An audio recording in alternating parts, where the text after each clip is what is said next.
త్వరగా కొన్ని విలువైన సంగతులు మనం విందాం. కీర్తన గ్రంథము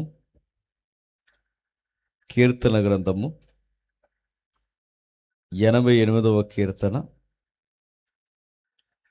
కీర్తన గ్రంథము 88వ కీర్తన సుమారు 7 వచనాలు, మొదటి 7 వచనాలు మనం చదువుకుందాం. కీర్తన గ్రంథము 88వ కీర్తన మొదటి 7 వచనాలు దయచేసి ఎవరైనా చదవండి. యెహోవా నాకు రక్షణకర్తవగు దేవా, నాకు రక్షణకర్తయగు దేవా, రాత్రివేళ నేను నీ సన్నిధిని మొరపెట్టున్నాడు. నా ప్రార్థన నీ సన్నిధిని చేరునుగాక. నా మొరకు చెవియొగ్గుము. నేను ఆపదలో నిండి ఉన్నాను, నేను ఆపదలలో నిండి ఉన్నాను. నా ప్రాణము పాతాళమునకు సమీపించి ఉన్నది. సమాధిలోనికి దిగువారితో నేను ఒకనిగా ఎంచబడి తిని. నేను త్రాణలేని వాని వలె అయితిని. చచ్చిన వారిలో విడువబడిన వారినైతిని. నేను సమాధిలో పడి ఉన్నా, హతులలో ఒకని వలె అయితిని. నీవిక స్మరింపని వాని వలె అయితిని. వారు నీ చేతుల నుండి తొలగిపోయి ఉన్నారు కదా. అగాధమైన గుంటలోను చీకటి గల చోట్లలోను అగాధ జలములలోను నీవు నన్ను పరుండబెట్టి ఉన్నావు. నీ ఉగ్రత నా మీద బరువుగా ఉన్నది. నీ తరంగములన్నీ నన్ను ముంచుచున్నవి. ఆగుదాం. అందరికీ నా వాయిస్ క్లియర్గా ఉందా? వినబడుతుందా? సరే. మధ్యాహ్నం మరొక సెషన్ ఉందని, మరొక దైవజనులు ఉన్నారని విన్నాను. త్వరగానే ముగించే ప్రయత్నం నేను చేస్తా. ఏ వాక్యాన్ని మనం చదివినా ఆ వాక్యాన్ని సందర్భానుసారంగానే అర్థం చేసుకోవాలి. మాకు తెలుసులే, కీర్తనలు పలుమార్లు మేము చదివేసామని ధీమా వ్యవహారం మనం బైబిల్ దగ్గర చూపించకూడదు. ఏ వాక్యాన్ని మనం చదువుకున్నా దేవుడు ప్రతిసారి మనతో నూతనంగా మాట్లాడతాడు. అది తెలిసిన వాక్యమైనా దేవుడు మనకు తెలియాల్సిన సంగతులు పలుమార్లు దేవుడు మనతో ముఖాముఖిగా తన ఉద్దేశాన్ని మన హృదయంలో బయలుపరుస్తాడు. అలాంటి వాక్య భాగాల్లో వాక్య భాగం ఒకటి ఈ 88వ కీర్తన. ఏ వాక్యాన్ని మనం టచ్ చేసినా దాని చుట్టూ ఉన్న నైసర్గిక స్వరూపం యొక్క పరిస్థితులు మనం పరిగణలోకి తీసుకోవాలి. అలా కాకుండా మనం ఇష్టం వచ్చినట్టు బైబిల్ చదువుకుంటూ వెళ్ళిపోతే బైబిల్ చాలా మాస్ వార్నింగ్ ఇచ్చింది. ఏమందంటే, ఈ వాక్యం నీకు తెలిస్తే తెలుసని చెప్పు, తెలియకపోతే తెలియదని ఊరుకో. అంతేగాని దీనిలో ఎలా పడితే అది ఒకటి కలిపిన ఒకటి తీసిన ఈ వాక్యంతో నువ్వు నిర్లక్ష్య వైఖరితో నీ ఇష్టానుసారంగా వాక్యం దగ్గర ప్రవర్తిస్తే దీనిలోని డిసీజులన్నీ మన మీద కంటే రోగాలన్నీ మన మీదకి రప్పిస్తా అన్నాడు. అంటే కొన్ని వాక్యాలు మనకు తెలిస్తే తెలుసు, తెలియకపోతే తెలియదు. అంతేగాని మన ఇష్టం వచ్చినట్టు దీన్ని ఉపయోగించుకుంటే దాని వలన మనకు ప్రమాదం జరుగుతుంది. మీకు ఉదాహరణ చెప్తాను, జాగ్రత్తగా వినండి. వాక్యంలోంచి దేవుడు మాట్లాడతాడన్న సంగతి మనందరికీ సుపరిచితం. నా మాటలు మీకు అర్థమవుతున్నాయిగా? వీలైతే ఫ్యాన్లు ఆపొచ్చా? ఏం పర్లేదు సార్, ఫ్యాన్లు ఆపొచ్చా? కొంచెం ఫ్యాన్లు ఆపచ్చా. వాక్యంలోంచి దేవుడు మాట్లాడతాడన్న సందర్భాలు మనకు సుపరిచితం. ఎలా వాక్యంలోంచి మాట్లాడతాడు? చాలామంది ఏమనుకున్నారంటే, మనకు నచ్చిన వాక్యాన్ని ఇలా తిరగేసి, ఇది కూడా ఆపితం, మాకు నచ్చిన వాక్యాన్ని ఇలా తిరగేసి మన పరిస్థితులకు అనుకూలంగా ఏదన్నా వాక్యం మనకు సెట్ అయితే అదే వాక్యంలో దేవుడు మాట్లాడడం అనుకుంటాం. వాక్యంలో దేవుడు మాట్లాడడం అంటే అది కాదు. ఒక ఆయన ఇలాగే చదివాడట, ఊరు వెళ్ళాలనుకున్నాడు, ఊరు వెళ్ళిపోవాలి. ఆ ఊరు వెళ్ళాలో వద్దని దేవుడిని అడిగాడట.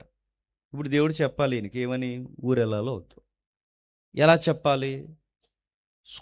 పిల్లలు బుక్స్తో ఆడుతుంటారు. నీ నెంబర్ ఎంత చెప్పరా అని ఇలా కొట్టి బుక్ ఇలా తీస్తారనమాట. అలాగే ఆయన కూడా ఇప్పుడు ఊరెళ్ళాలి వద్దు దేవుడు చెప్పాలనుకుని బైబిల్ని ఇలా కొట్టి ఇలా తెరిచాడట. అందులో ఒక వాక్యం వచ్చింది. అంతటా అతడు లేచి బయలుదేరిన అనగానే బ్యాగ్ సర్దుకుని హైదరాబాద్ వెళ్ళిపోయాడు. నేను అడుగుతున్నాను, దానికి ఒక సందర్భం లేదా? అంతటా అతడు లేచి ఇలా తీసిన వెంటనే అతను బయలుదేరి వెళ్ళిపోయాడంటే వెళ్ళిపోతాం. ఇంకా ఆ కిందికి చదువు, ఆ కింద ఏముంటుందంటే అంతటా అతడు లేచి ఉరి పోసుకున్నారని ఉంటుంది. ఆ ఉరేసుకున్నాడు ఎవరు బైబిల్లో? ఇస్కరియోతు యోధ. అంటే నువ్వు ఎలా పడతాలా ఇలా తీసేసి అంతటా అతను లేచి బయలుదేరి వెళ్ళినట్టు నువ్వు దాని సందర్భాన్ని అప్లై చేసుకుంటే ఎక్కడికి వెళ్ళాడు? ఊరేసుకోవడానికి వెళ్ళాడు. నువ్వు కూడా హైదరాబాద్ పోయి ఊరేసుకుంటావా? దాని సందర్భం అదా? అది కదగా. బైబిల్లో ఏ వాక్యాన్ని మనం కదిపినా దానికి సందర్భం ఉంటుంది. అలా సందర్భానుసారంగానే అర్థం చేసుకోవాలి. అలాంటి సందర్భంలో కీర్తనే ఈ కీర్తన. ఏముంది ఈ కీర్తనలో? ఒక వ్యక్తి యొక్క జీవితంలో మోయలేనంత కన్నీళ్ళ అగాధం ఉంది. ఏముంది ఈ కీర్తనలో? ఒక ఒంటరితనం ఉంది. ఏముంది ఈ కీర్తనలో? వెలివేతుంది. ఏముంది ఈ కీర్తనలు అంటే ఒక కుటుంబం చేసిన పనికిమాలిన పనులకి పిల్లల భవిష్యత్తులు ఎలా పాడైపోతాయో ఒక యథార్థ సంఘటన ఉంది. ఏముంది ఈ కీర్తనలు అంటే చరిత్రలో ప్రతి తల్లిదండ్రులు నేర్చుకోవాల్సిన ఒక పచ్చి నిజం ఉంది. ఏముంది ఈ కీర్తనలో అని మీరు అడిగితే యథార్థ సంఘటనలతో ముడిపడిపోయిన ఒక 25 సంవత్సరాల జీవితంలో ఉన్న ఒక యవనస్తుడి జీవితం యొక్క కన్నీటి అగాధం ఉంది. ఏం జరుగుతుంది రాస్తున్నాడు చూడండి. యెహోవా నా రక్షణకర్తయగు దేవా, రాత్రివేళ నీ సన్నిధిని నేను మొరపెట్టున్నాడు. నా ప్రార్థన నీ సన్నిధిని చేరునుగాక. నా మొరకి నువ్వు చెవియొక్కు. రాత్రులు ఈ అబ్బాయి ఏం చేస్తాడంటే ఏడుస్తున్నాడట.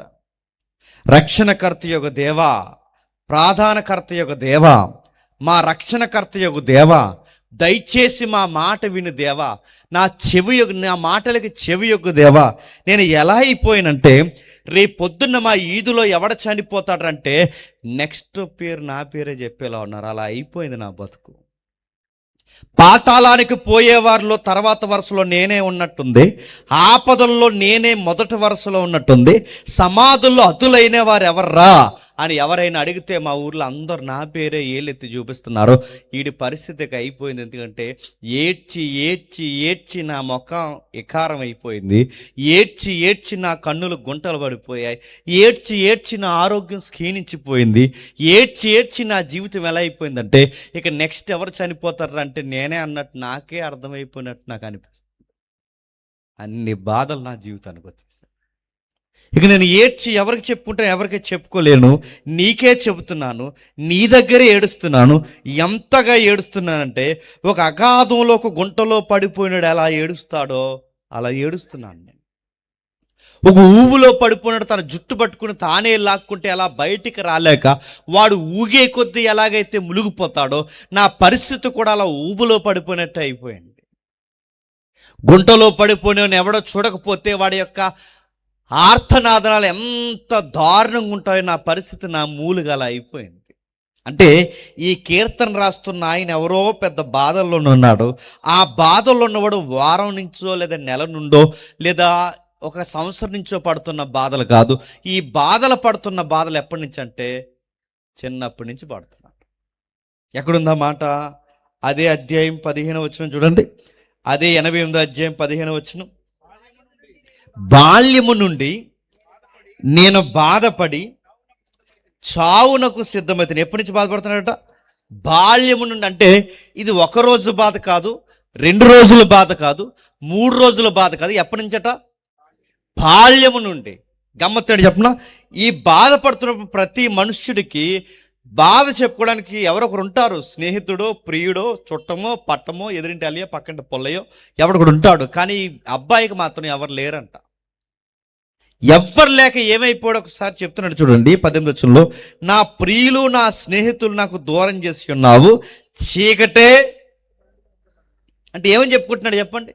నా బాధ చెప్పుకోవడానికి ఒక ప్రియుడు లేడు, నా బాధ చెప్పుకోవడానికి ఒక స్నేహితుడు లేడు, నా బాధ చెప్పుకోవడానికి ఒక బంధువు లేడు. ఒక్కడైనా నాకున్నట్టు ఒక్కడు లేడు. నా పరిస్థితి ఎలా తిరగబడిందంటే, అరే ఒకడున్నాడు రా అని నేను చెప్పుకోవడానికి అనడానికి బంధువులు మా ఇంటికి రారు, స్నేహితులు మా ఇంటికి రారు, ఎవ్వరు నన్ను పట్టించుకోరు, ఎవ్వరు నాతో మాట్లాడరు. ఇలాంటి పరిస్థితుల్లో నేను ఏడ్చి ఏడ్చి ఏడ్చి రాత్రి పగలు నేను ఏడ్చి ఏడ్చి ఎలా అయిపోయానంటే, చీకటే నాకు స్నేహం అయిపోయింది. ఎవరు అబ్బాయి కానీ తీసుకెళ్ళండి, నేను అందరిలాంటి పాస్టర్ కానీ ముందు చెప్తున్నాను, తీసుకెళ్ళి. అది సభ అనిపించుకోదు దేవుని సన్నిధిలో. ఇది పార్కు కాదు కదా, పిల్లల్ని ఇష్టం వచ్చినట్టు వదిలేయడానికి తీసుకెళ్ళి ఒక మీ తల్లిదండ్రులు ఎవరైతే ఉంటే తీసుకెళ్ళాలి. నేను ఎత్తుకుని ఆడించినా పోని చెప్పండి, తీసుకెళ్ళాలి. సరే 18వ వచనంలో, నా ప్రియులు నా స్నేహితులు నువ్వు నాకు దూరంగా ఉంచి ఉన్నావు, చీకటియే నాకు బంధువర్గం ఆయను. ఏమంటున్నాడు? నేను చిన్నప్పటి నుంచి ఏడుస్తున్నాను, ఇది నెల నుంచి కాదు, వారం నుండి కాదు, బాల్యం. ఈ కీర్తనకారుడు వయసు లెక్కేస్తే బైబిల్ పండితుల ప్రకారం లెక్క ఎంతంటే 25 సంవత్సరాల కుర్రోడు. 25 సంవత్సరాల కుర్రోడికి చచ్చిపోయేంత ఏడుపు ఎందుకు వచ్చింది? 25 సంవత్సరాల కుర్రోడికి ఎంత బాధపడిపోయేంత ఏడుపు ఎందుకు వచ్చింది? 25 సంవత్సరాల కుర్రోడికి ఎంత రోదన ఎంత కలుగుతుంది? దేవుడి దగ్గర ఎంతకింత ఏడుపు పెడుతున్నట్టే కారణం ఇదే. ఏముందా కారణం అంటే, తన కుటుంబమే తనకు ప్రాబ్లం అయింది. మీకు అర్థమవుతుందో లేదో? 25 సంవత్సరాల కుర్రాడు ప్రాబ్లమ్స్ లవ్ ప్రాబ్లమ్స్ అనుకుంటాం, కాదు. 25 సంవత్సరాల కుర్రాడు ఏడుస్తుంటే దేనికోసం ఏడుస్తాడో మనకు తెలుసు. ఒక అమ్మాయి కోసం ఏడుస్తారు, లేదా ఒక అబ్బాయి కోసం ఏడుస్తారు. ఇంకా గట్టిగా ఏడిస్తే వస్తువులు కొనలేదని ఏడుస్తారు. కొంతమంది భయం లేని పిల్లలు ఉన్నారు, వాళ్ళు దేనికోసం ఏడుస్తారు తెలుసా? వాళ్ళ ఇంట్లో వాడు అడిగిన ఐఫోన్ కొనలేదని గోదావరిలో దూకడానికి పోయాడు. ఇంటర్మీడియట్ కుర్రోడు, మీరు చదివారు లేదో వార్తని, ఇంటర్మీడియట్ చదివే కుర్రోడికి వాడు ప్రైవేట్ కాలేజీలో వాడు ఇచ్చే బిల్డప్కి వాళ్ళ నాన్న BMW కారు కొనలేదని సూసైడ్ చేసుకుని చచ్చిపోయాడు. మన కోనసీమలో ఉన్న పిల్లలు చాలా వేగంగా ఉన్నారు, ఎందుకంటే మన కోనసీమలో కరెన్సీ బాగా రూపాయి విలువ పడిపోయింది ఇక్కడ, ఎందుకంటే అందరూ విదేశాల్లో ఉన్నారు కనుక. ఇక్కడ ఉన్న కుర్రోళ్ళకి వేగవంతమైన బైకులు ఉంటాయి, హార్స్ పవర్ ఇంజిన్ బైకులు ఉంటాయి, బ్రాండెడ్ వస్తువులు ఉంటాయి. అందుకే ఈ వేగవంతమైన కల్చర్లో లవ్వులు, ఎక్స్ట్రాలు, బీచ్ దగ్గర, ఇక్కడే ఈ బీచ్ దగ్గర ప్రపోజల్ మాట అనకపోతే ఇద్దరు కలిసి ఆ బీచ్లో దూకే చచ్చిపోవడం, ఇలాంటి నడుస్తుంది. ఇలాంటి వ్యవహారాలన్నీ ఆ అబ్బాయికి ఏమంటే లేవు. అబ్బాయి ఏడుస్తుంది ఏదో కష్టం కోసమో, డబ్బుల కోసమో, వస్తువు కోసమో, లేదా అబ్బాయి ఏడుస్తుంది ఒక అమ్మాయి కోసమో, లేదా ఒక అబ్బాయి కోసం ఏడుస్తున్న ఏడుపులు కాదు. ఈ అబ్బాయి ఏడుస్తున్న దేనికోసం అంటే, వాళ్ళ కుటుంబం ఆయనకి సంఘటనలా తయారయ్యారు. తన ఫ్యామిలీయే తన అంత ఏడ్డానికి కారణమైంది. ఏమైంది? ఇంత బాధపడడానికి ఎవరు ఇంతకీ ఈ వ్యక్తి అంటే, ఆ 88వ కీర్తనలో చిన్న అక్షరాలు రాశాడు చూడండి. యెజ్రెయీయుడైన హేమాను రచించిన కీర్తన. ఎవరట? యెజ్రెయీయుడైన హేమాను రచించిన కీర్తన. అంటే ఈ అబ్బాయి పేరు ఏం పేరు? హేమాను. లైఫ్లో ఏడ్చి ఏడ్చి ఏడ్చి ఒకే ఒక్క పాట రాశాడు. ఆ ఒక్క పాట 88వ కీర్తన. ఆ 88వ కీర్తన జీవితంలో ఒకే ఒక పాఠం, అది అనుభవాలతో కూడిన కీర్తన. ఆ అనుభవాలతో రాసిన కీర్తన ఏదైతే ఉందో, ఈ జీవితంలో రాసిన ఒక్క కీర్తన. ఈయన రచయిత అంటే నిజానికి ట్యూనీయిందే, రచనీయునిదే, కానీ దీన్ని వెలుగులోకి తెచ్చింది ఎవరంటే కోరాహు కుమారులు. కోరాహు కుమారులు ఎవరు? మోసే గారి మీద తిరగబడ్డాడు ఒకడు. ఆ మోసే గారి మీద తిరగబడినాడు ఎవడైతే ఉన్నాడో, ఆ తిరగబడినాడు పిల్లలే కోరాహు పిల్లలు. ఆ జనరేషన్లో దావీదు గారి టైంలో ఒక వ్యక్తి ఉన్నాడు, ఆ వ్యక్తి పేరు హేమాను. ఇంతకీ ఎవరు ఈయన అడ్రస్లు మనకు తెలియాలంటే, మొదటి దినవృత్తాంతాలు రండి ఒకసారి. మొదటి దినవృత్తాంతాల గ్రంథం 6వ అధ్యాయం. మొదటి దినవృత్తాంతాల గ్రంథం 6వ అధ్యాయం. మొదటి దినవృత్తాంతాల గ్రంథం 6వ అధ్యాయం 33వ వచనం. మొదటి దినవృత్తాంతాల గ్రంథం 6వ అధ్యాయం 33వ వచనం. ఈ ప్రకారము తమ కుమారులతో కలిసి కనిపెట్టుచున్న వారు ఎవరనగా, కహాతీల కుమారుల్లో గాని గాయకుడగు హేమాను, ఇతడు సమూయేలు కుమారుడగు యోవేలునకు పుట్టినవాడు. ఏమర్థమవుతుంది? ఏదో హిస్టరీ మనకు చెప్తున్నాడు చూడండి. ఈ హేమాను ఎవరంటే అక్కడ రాస్తున్నాడు చూడండి, కహాతీల వంశానికి చెందినవాడు. కహాతీలు ఎవరు? మిమ్మల్ని అడుగుతుందని చెప్పండి. కహాతీలు ఎవరు? లేవీలు తెలుసుగా. లేవీలు అంటే 12 గోత్రాల్లో లేవీ గోత్రం అనేది ఒకటి ఉంది. ఆ లేవీ గోత్రం అనేది ప్రత్యేకమైన యాజకుల బృందానికి సంబంధించింది. ఆ యాజకుల బృందంలో లేవీలని ఒక గోత్రం ఉంటే ఆ గోత్రంలో మళ్ళీ వంశాలు ఉంటాయి. ఆ వంశాలలో ఒక వంశమే కహతీలు. అంటే లేవీలలో ఉన్న వంశం అంటే ఒక వంశం కహతీలు, అంటే వీళ్ళు లేవీలే. ఈ లేవీల్లో ఉన్న ఈ వంశం కహతీయుడు ఎవరైతే ఉన్నారో ఈయన లేవీ గోత్రానికి చెందినవాడు. పైగా ఈయన లేవీడైనా ఇంకా రాస్తున్నారు చూడండి, ఆయన కహతీయుల కుమారుల్లో లేవీడు, లేవీడే కాదు గాయకుడు, గాయకుడే కాదు రచయిత, రచయితే కాదు ప్రధాన గాయకుడు. అంటే ఎవరైతే మెయిన్ లీడింగ్ చేసే ప్రధాన గాయకుడు ఉంటాడో ఆయన మెయిన్ సింగర్గా కూడా వ్యవహరిస్తున్నాడు. రైటర్ ఆయనే, ట్యూన్ అయిందే, ఇంకా మాట్లాడాలి అంటే గాయకుడు ఆయనే. ఇంకా రాస్తున్నాడు చూడండి, ఆయన కూర్చున్న గొప్ప అద్భుతకరమైన మాట ఏంటంటే సమూయేలు గారి యొక్క మనవడు. ఎవరట? సమూయేలు గారి మనవడు. సమూయేలు గారు ఎవరు? సమూయేలు గారు బాగా వినండి. సమూయేలు గారి పేరు చెబితేనే ఆ రోజు గ్రామాలు పట్టణాలు గజ గజ వణికిపోయేవి. సమూయేలు గారు వచ్చిన తర్వాత పరిస్థితి ఎలా మారిందో మనకు తెలుసు.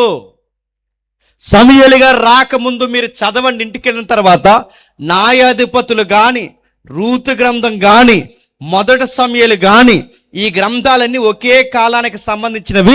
ఇందులో రాయబడిన చరిత్రలన్నీ ఒకే కాలానికి సంబంధించినవి. ఆ చరిత్ర మీకు తెలుసు. న్యాయాధిపతుల గ్రంథం మనం చదువుతున్నప్పుడు ఆ న్యాయాధిపతుల గ్రంథంలో మనకు అర్థం కావాల్సిన సంగతి ఏంటంటే, న్యాయాధిపతుల గ్రంథం చదువుతున్నప్పుడు ఆయన పుట్టే సమయానికి ఏ పరిస్థితులు బాలేదు. ఎలా ఉన్నాయి పరిస్థితులు మనకు తెలుసు. సమూయేలు గారు పుట్టే సమయానికి సమాజం బాలేదు, సంసారాలు బాలేదు, సంఘం బాలేదు. అంటే ఒక్క పట్టాన్ని ఇక్కడ పరిస్థితులు బాగున్నాయని చెప్పడం ఒక్కడ బాలేదు. సమాజం ఎలా ఉందో మనకు తెలుసు. సమాజం అంతా ఎలా ఉందో మీకు తెలియాలంటే ఒక్కసారి న్యాయాధిపతుల గ్రంథం 19 అధ్యాయం తీయండి. ఒకసారి న్యాయాధిపతుల గ్రంథం 19 అధ్యాయం, న్యాయాధిపతుల గ్రంథం 19 అధ్యాయం మొదటి వచనం తీయండి. న్యాయాధిపతుల గ్రంథం 19 అధ్యాయం, త్వరగా ముగించుకుందాం. న్యాయాధిపతుల గ్రంథం 19 అధ్యాయం మొదటి వచనం. ఇశ్రాయేలీలకు రాజు లేని దినములలో లేవీడైన ఒకడు ఎఫ్రాయిమీల మన్యపు ఉత్తర భాగమున పరదేశుగా నివసించుచుండెను. అటు యోదా బెత్లెహేము నుండి ఒక స్త్రీని తనకు ఉపపత్నిగా తెచ్చుకొనగా అతని ఉపపత్ని అతన్ని విడిచి ఒకనితో వ్యభిచరించి యోదా బెత్లెహేములోని తన తండ్రి ఇంటికి పోయి అక్కడ 4 నెలలు. సందర్భం మీకు అర్థమవుతుందో లేదో, లేవీడు ఉన్నాడట. ఆ లేవీడు ఎంతమందిని తన స్త్రీలుగా తెచ్చుకున్నాడట? ఆల్రెడీ తనకి పెళ్ళి అయింది. రెండోది మరొక ఉపపత్తిని తెచ్చుకుంటే సంసారాలు ఏమైనా బాగున్నాయా? మీకు ఇంకా బాగా అర్థం కావాలంటే సమూయేలు గారి నాన్నగారికి ఎంతమంది భార్యలు? 2. ఇక్కడ లేవీడికి ఎంతమంది భార్యలు? 2. మీకు సమాజం ఏమర్థమవుతుంది? ఆ రోజుల్లో బహుమంది భార్యల్ని లేదా బహుమంది స్త్రీలతో సంబంధాలు పెట్టుకోవడం వాళ్ళకి తప్పేం అనిపించడం లేదు. వాళ్ళకి తప్పని ఎందుకు అనిపించడం లేదంటే ఇది తప్పురా అని చెప్పే లాండ్ ఆర్డర్ అమలు చేసే రాజు లేడు. రాజు ఎప్పుడైతే లేడు తప్పని చెప్పేవాడు లేడు. కమాండ్ చేసేవాడు ఎప్పుడైతే లేదో కమాండ్స్ లేవు. కమాండ్స్ లేకపోతే ఎవడిష్టానుసారంగా వాడు ప్రవర్తిస్తున్నాడు. సేవకుల కుటుంబంలోనూ ఎలా తయారై సమాజంలోనూ ఎలా తయారైతే సమాజంలోనూ సంసారంలోనూ భయంకరమైన పరిస్థితులు వచ్చాయట. ఇంకేం జరుగుతుంది? కుటుంబాల్లో ఎక్కడికక్కడ సఖ్యత లేదు. పైగా బాగా వినండి, ఇతనికి పెళ్ళయింది. పెళ్ళైన ఈయన ఒక ఉపపత్తిని తెచ్చుకున్నాడు. ఉపపత్తిని తెచ్చుకుంటే ఏమైంది? ఆమె తినంగా ఉంది ఈడుతో. ఎప్పుడు గుర్తుపెట్టుకోండి, మధ్యలో వచ్చింది, మధ్యలో వచ్చిన పనులే చేస్తుంది, చేయదా? ఆ మధ్యలో వచ్చింది ఏం చేసింది? ఈడు పెళ్ళయి ఉండగా మరొక ఆవిడని తీసుకొచ్చాడు. ఆ తీసుకొస్తే ఏమైంది? ఈ మధ్యలో వచ్చింది, మధ్యలో ఇంకొకరితో కలెక్షన్ పెట్టుకుంది. ఈయనేం చేశాడు? ఇలాంటి పనికి మాలింది ఇలాంటిది వచ్చింది, భార్య ఉత్తమరాలని చెప్పి ఆ భార్య వైపు ఉంటే బాగుండు, ఈ పైపచ్చికి ఈ పనికి మాలి పనులు చేసిన దాన్ని బతిమాలడానికి వెళ్ళాడు. వెళ్ళొచ్చు అసలు వెళ్ళాడు నడుతుంది. ఈ పనికి మాలి పనులు చేసిన ఈవిడ గారు ఊరే ఊరు చెప్పినా బాధపడే విషయం ఏంటంటే బెత్లెహేము. ఎవరు? మన దావీదు గారు ఊరు ఉందే ఆ ఊరే. మన మహారాజు పుట్టాడే ప్రభు అయిన యేసుక్రీస్తు వారు ఆ ఊరే. ఆ ఊర్లో ఇలాంటి పనికిమాలలో ఉన్నారంటే ఇలాంటి పనికిమాలలో ఆ ఊర్లో పుట్టారట. ఈ పనికిమాల పని చేసి ఆ ఊరు వెళ్ళిపోయింది వాళ్ళ నాన్నగారి దగ్గరికి. ఆ నాన్నగారి దగ్గరికి పోతే, వదిలేస్తే బాగుంది, ఈ పనికిమాల నా కళ్ళు కప్పింది, రేపు పొద్దున ఇలాగుంటే మళ్ళీ కళ్ళు కప్పుతుంది, ఇది ఇలాంటి పనులు చేస్తుంది, నేనుండగా మరొక పురుషుడితో మాట్లాడవేంటి, ఇలాంటి పనికిమాల దాని దరిదాపులు కూడా రానికూడదు, దీన్ని గాలి కూడా తగలనికూడదు అనుకుంటే బాగుండు. బతిమాడడానికి వెళ్ళాడట. బతిమాడడానికి వెళ్ళి ఏం చేశాడు? బతిమాలాడు. ఎక్కడో ఊరు ఎఫ్రాయిము, బెత్లెహేము, చాలా దూరం. ఈరోజు కార్లు ఉన్నట్టుగా, ఈరోజు వాహనాలు ఉన్నట్టుగా ఏమీ లేవు కనుక ఆ దూరం నుంచి తీసుకుని వస్తుంటే సరిగ్గా ఒక ఏరియాకి వచ్చేసరికి ఏమైంది? చీకటి పడిపోయిందంట. ఏమైందో చూడండి ఒకసారి. 21 వచనంలో మెట్టుకు ఈదులో రాత్రి గడపకూడదని చెప్పి తన ఇంట ఒక ముసలివాడు చేర్చుకుని వారి గాడిదల కొరకు మేత సిద్ధపరచను. అప్పుడు వారు కాళ్ళు కొడుక్కుని అన్నపానములు పుచ్చుకొనిచుండరి. వారు సంతోషించుచుండగా ఆ ఊర్లో కొందరు పోకిరీలు ఆ ఇల్లు చుట్టుకొని తలుపు కొట్టి, నీ ఇంటికి వచ్చిన మనుష్యుణ్ణి మేము ఎరుగునట్లు అతను బయటికి తెమ్మని ఆ ఇంటి యజమాడైన ముసలివానితో చెప్పారట. మీకేం అర్థమవుతుంది? సంసారాలు బాగున్నాయా? బాలేదు. సమాజం బాగుందా? ఈ కోపగించిన ఆవిడని తీసుకురావడానికి వెళ్ళాడు. ఆ తీసుకురావడానికి వెళుతున్న టైంలో ఆ తీసుకొస్తుండగా ఏమైంది? ఒక ఏరియాకి వచ్చేసరికి చీకటి పడిపోయింది.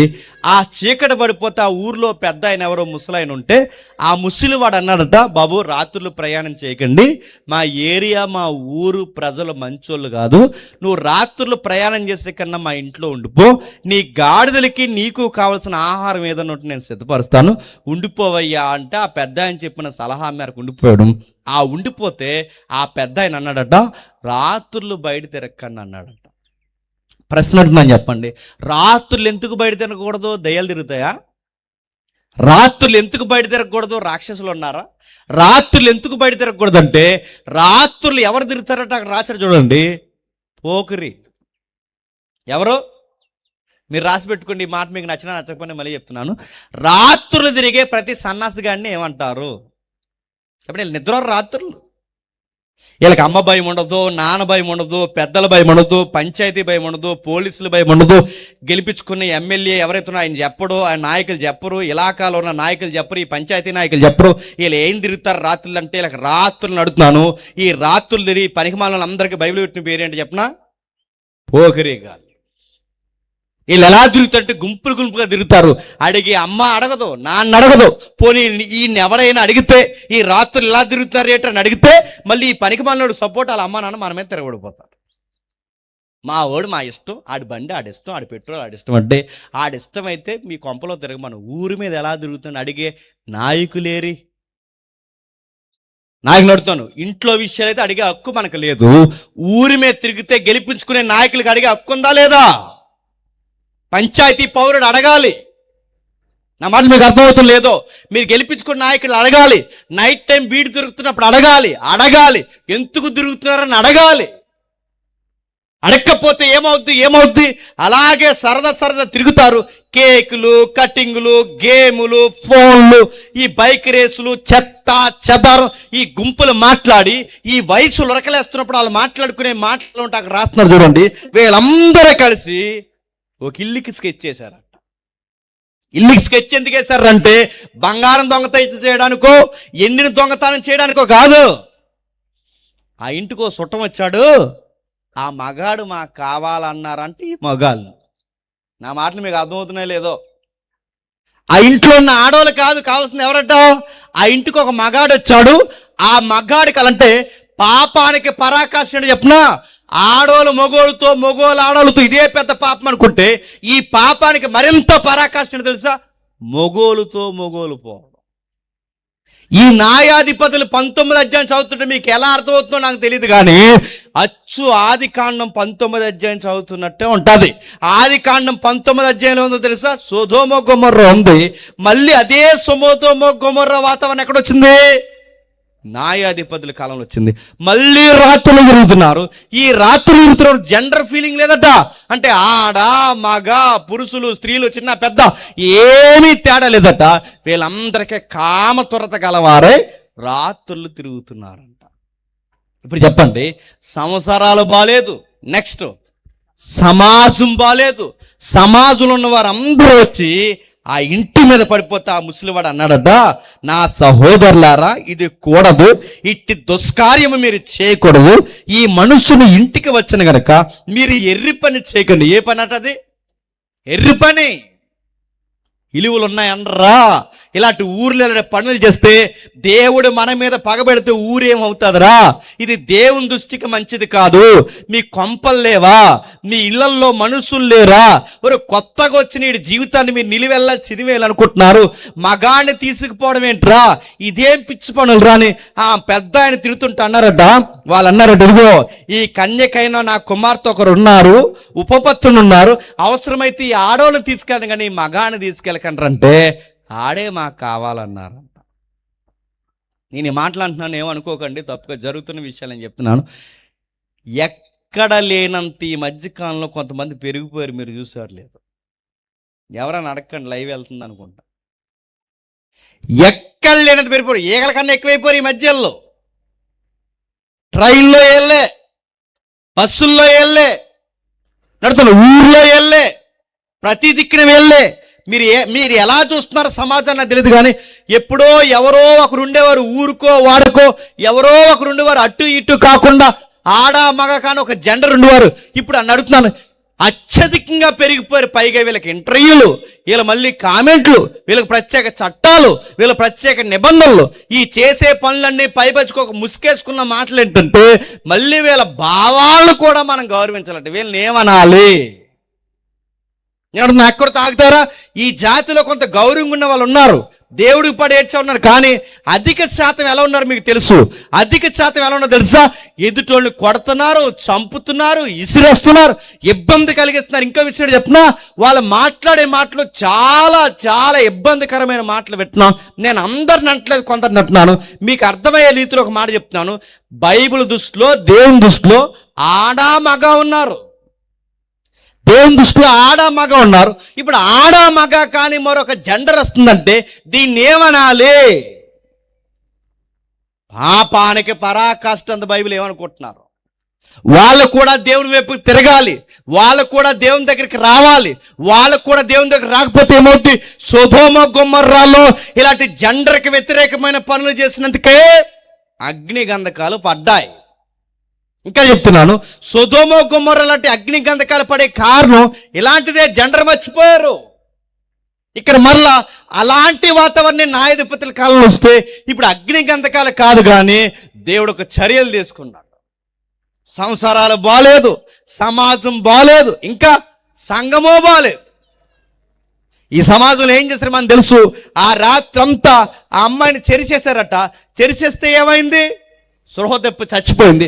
ఆ చచ్చిపోయిన దాన్ని ఈ తీసుకెళ్ళిన లేవీడు ఏం చేశాడు? 12 ముక్కలు నరికి 12 గోత్రాలు పంపించాడు.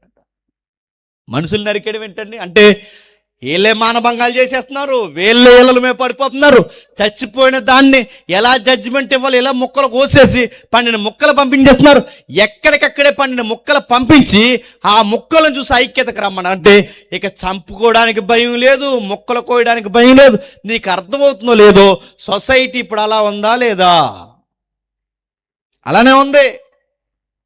ఆవిడెవరో అలా ఆయన 75 ముక్కలు నరికిందంట. మరి మేక అనుకుందో కోడి అనుకుందో నాకు అర్థం అవుతుంది. ఆడెవడో అలా ఆవిడని 150 ముక్కలు నరికాడట. కాకినాడలో వాళ్ళ ఆయన చంపేసి బయటికి కానీ ముక్కలు వాసన వచ్చేస్తాయేమో ఉడకబెట్టేసింది. ఎవరన్నా అడగరు. నా మాటలు అర్థమవుతున్నాయి? మనుషులు చంపే కౌగిట్లున్న వ్యక్తులను చంపేస్తున్నారంటే ఏమనాలి? మధ్యకాలంలో ఒక వీడియో తిరుగుతుంది సోషల్ మీడియాలో, మీరు చూసారు లేదో. పెళ్లి జరుగుతుంది, ఆ పెళ్లికి ఫ్రెండ్స్ అందరూ వచ్చారు. ఆ పెళ్లికి పెళ్లి కూతురికి పెళ్లి కొడుకు ఇచ్చిన గిఫ్ట్ ఏంటో తెలుసా? ఓ గోను సంచి బకెట్ ఇచ్చారు గిఫ్ట్. గోను సంచి బకెట్ గిఫ్ట్ ఎందుకు ఇచ్చారంటే మీ ఇద్దరు గొడవలు అయితే ఉపయోగపడితే ఉంచుకోండి అన్నారంట. అంటే ఏంటి? ఆ 75 ముక్కలు నరికేసి ఆవిడేమో బకెట్లే వేసింది, ఈ 150 ముక్కలు నరికేసేమో చెప్పండి గోను సంచి బెదిరి. అందుకే వీళ్ళు గిఫ్ట్ ఏమి ఇచ్చారట? నడుతున్నాను.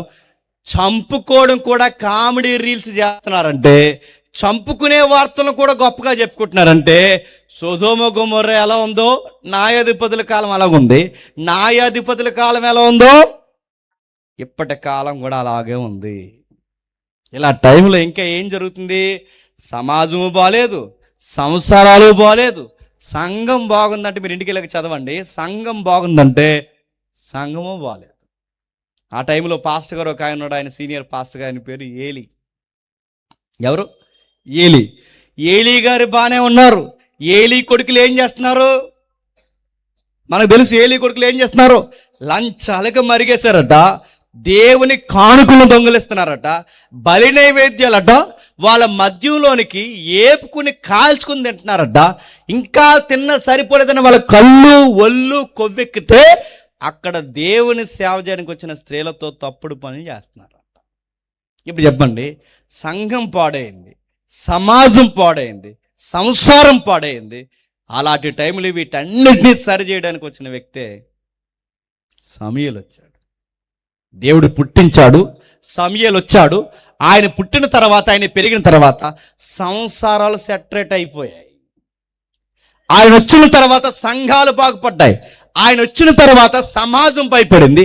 ఆయన బెత్లెహేము గ్రామానికి వస్తే ఊరు వాడు అందట, అయ్యా సమూయేలు గారు పెద్దవారు ప్రవక్త, మీరు మా ఊరు వస్తున్నారు, మేమేమైనా తప్పు చేసామా దయచేసి చెప్పండి, మేము మార్చుకోవాల్సినవి నేర్చుకోవాల్సినవి ఏమంటే మాకు నేర్పించండి, ఇదిగో మేము భయపడుతున్నాం, మీరు పెద్దగా వస్తున్నారు, శుభవచనం పలకడానికి వచ్చారా లేదంటే కీడు పలకడానికి వచ్చారా, మేము మార్చుకోవాల్సిన ఏమనుంటే మాకు చెప్పండి అని సమూయేలు గారు రాకను బట్టి ఊరు పెద్దలందరూ భయపడ్డారు.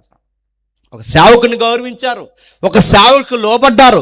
ఒక సేవకుడు చెప్తున్న మాట, అయ్యో ఇతను సర్వోన్నతులైన దేవుడు మాట చెప్తాడు, మనం మార్చుకోవాల్సిన ఏమైనా ఉన్నాయని చెప్పి మార్చుకున్నా. అంటే సమూయేలు గారు వచ్చిన తర్వాత సంఘాలు బాగుపడ్డాయి, సమూయేలు గారు వచ్చిన తర్వాత సమాజం బాగుపడింది, సమూయేలు గారు వచ్చిన తర్వాత సంసారాలు బాగుపడ్డాయి, సమూయేలు వచ్చిన తర్వాత సమాజానికి ఒక భయం వచ్చింది.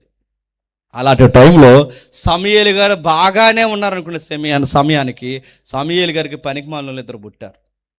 ఆ పనికిమాలిన ఎవరు చెప్పండి? సమూయేలు కొడుకులు. ఆ సమూయేలు కొడుకులు ఎవరైతున్నారో ఆ సమూయేలు పెద్ద కొడుకు పేరు యోవేలు. ఆ యోవేలుకు పుట్టిన కొడుకే హేమాన్. నా మాటలు అర్థమవుతున్నాయా? అంటే ఇప్పుడు సమూయేలు యొక్క కొడుకు హేవేలు అయితే, ఆ యోవేలుకు పుట్టిన కొడుకు హేమాన్ అయితే, ఈ హేమాన్ ఎంతకెందుకు బాధపడుతున్నాడంటే వాళ్ళ నాన్న చేసే పనులకు బాధపడుతున్నాడు. ఏం చేశాడు వాళ్ళ నాన్న? త్వరగా ముగిద్దాం. ఒకసారి మొదటి సమూయేలు గ్రంథం రండి. మొదటి సమూయేలు గ్రంథం 8వ అధ్యాయం.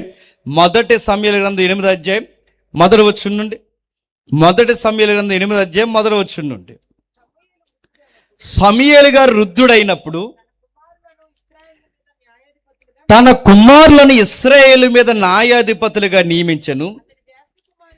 అతని జ్యేష్ఠ కుమారుని పేరు యోవేలు, రెండో వాని పేరు అబియా. వీరు బెర్షెబాలో న్యాయాధిపతులుగా ఉండని. అతని కుమారులు అతని ప్రవర్తన అనుసరింపక ధనాపేక్షకులై లంచము పుచ్చుకొని న్యాయమును త్రిప్పివేయగా ఇశ్రాయేలు పెద్దలందరూ కూడి రామాలో సమూయేలు నద్దకు వచ్చి, చిత్తగించుము, నీవు వృద్ధుడవు, నీ కుమారులు నీ ప్రవర్తన వంటి ప్రవర్తన గలవారు కారు గనుక సకల జనుల మర్యాద చొప్పున మాకు ఒక రాజు కావాలి. ఇప్పుడు చెప్పండి, హేమాను ముందు 2 సవాళ్ళు ఉన్నాయి. ఒకటి, తాత పేరు చెప్తే అందరు గౌరవిస్తారు. రెండోది ఏం చెప్పిన, వాళ్ళ నాన్న పేరు చెప్తే మొత్తం అందరూ సీగొడతారు. ఈ అబ్బాయి ఇంత ఏడవడానికి కారణం ఏంటంటే, తాతీ పేరు చెప్తే అందరికి గౌరవమే, కానీ ఎలాంటోడుకు పుట్టాడు అంటే ఒక పనికి మాలిన లంచగొండుకు పుట్టిన కొడుకు. ఎవరు చెప్పండి? హేమాన్. అంటే వీళ్ళ నాన్న చేసిన పనులు అబ్బాయి మీద పడ్డాయంటే పడ్డాయి. ఎలా పడ్డాయి? బాగా వినండి. లంచాలు తీసుకుంటున్నాడు, దొంగ తీర్పులు తీరుస్తున్నారు. ఈ దొంగ తీర్పులు డబ్బున్న వారికి ఒకలా తీరుస్తున్నారట, డబ్బు లేని వారికి ఒకలా తీర్పు తీరుస్తున్నారట. ఇలాంటి అన్యాయం తీర్పులు గురైనప్పుడు, అన్యాయం తీర్పులు దేశంలో ఎక్కువైపోతే ప్రజల్లో గుసగుసలు స్టార్ట్ అయ్యాయి. ఏమని? సమూయేలు ఉంటే బాగున్ను, పనికి మాలినోళ్ళు పుట్టారు, ఈ పనికి మాలినోళ్ళ వల్ల మన కుటుంబాలు సిదిగిపోతున్నాయని రాత్రులు అనేక కుటుంబాలు ఏడిస్తే ఆ పెద్దవారు ఏడుస్తున్న ఏడుపులు ఖచ్చితంగా పిల్లలు చూస్తారా? చూడరా? చూస్తారు. మీరేమనుకుంటున్నారు? మీ పిల్లలు ఏం వింటలేదు అనుకుంటారు, కానీ ఆడుకునే పిల్లలు ఏమి వినలేనట్టు ఉంటారు, కానీ అన్నీ వింటారు. మనం ఏం చేస్తున్నామో చూస్తారు, మనం ఎలాంటి మాటలు మాట్లాడుకుంటున్నాం, తర్వాత మనం వెళ్ళిపోయాక అలాంటి మాటలతోనే ఆటలాడుకుంటారు. సమూయేలు గారి అబ్బాయి ఎవరైతే ఉన్నాడో ఆ అబ్బాయి చేసిన తప్పులు ఈ ఎవరైతే మనవడు పుట్టాడో యామాను మీద ఎదుగుదల నుంచి, అంటే బాల్యం నుంచి బాధపడతాడంటే, బాల్యంలో అబ్బాయికి ఏం బాధలు ఉన్నాయంటే ఒక్క కుర్రోడు ఆ కుర్రోడితో ఆడుకోవడానికి రావట్లేదట. ఒక్క అబ్బాయి వచ్చి స్నేహితుడు ఉండడం లేదు, ప్రియుడు ఉండడం లేదు, బంధువులు రావట్లేదు, ఎవ్వరు రావట్లేదు. అందరి కుటుంబాన్ని తిట్టుకోవడమే. పెద్ద ఆయన ఏమో కాలానికి దగ్గర అయిపోయాడు ముగించుకోవడానికి, ఈ తండ్రి ఏమో అజమాయిషీ చేస్తున్నాడు. ఈ తండ్రి కింద నీడలో ఈ కుర్రాడు బతుకుతున్నాడు. ఇప్పుడు బయటికి పోయి ఆడుకుంటే ఖచ్చితంగా ఆడుకునే పిల్లలు ఒక మాట అంటారు, ఏమని?